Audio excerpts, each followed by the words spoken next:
High, मेरो नाम चाहिँ अदिश गुरुङ हो। म चाहिँ युटोपिया भन्ने संस्थामा चाहिँ यङ अन्टरप्रेनर्सहरू उद्यमीहरूसँग चाहिँ काम गर्छु। अनि हामी चाहिँ 100 दिनमा चाहिँ उहाँहरूको आइडियाबाट चाहिँ MVP मिनिमम भायबल प्रडक्ट या प्रोटोटाइप्सहरूमा चाहिँ पुऱ्याउँछौँ होइन। यो चाहिँ मेरो सिको फाउन्डेसनको ह्याकिङ फर एम्पावर नेपालसँग चाहिँ दोस्रो सेकेन्ड इयर इङ्गेजमेन्ट हो।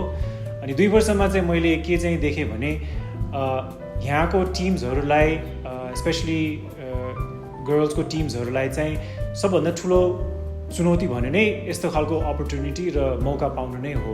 आइडियाज त जसको पनि हुन्छन्, तर त्यो आइडियामा चाहिँ प्लान गर्न नपाउँदाखेरि, प्रोटोटाइप गर्न नपाउँदाखेरि धेरै चाहिँ राम्रो आइडियाजहरू चाहिँ बजारसम्म चाहिँ मार्केटसम्म पुगेर हुँदैनन् होइन।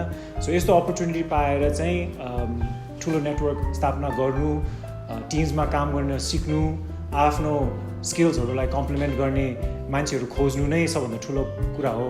अब भोलि पिचिङ सेसन पछि अब एउटा दुईवटा आइडिया चाहिँ पछि कम्पनी पनि बन्लान्, तर नबने पनि यस्तो मौकाले चाहिँ मैले पनि कुनै टाइममा चाहिँ कुनै टिमसँग चाहिँ काम गरेर चाहिँ एउटा आइडिया चाहिँ सोल्युसनसम्म चाहिँ पुऱ्याएको छु भन्न पाउनु नै ठुलो कुरा हो जस्तो लाग्छ।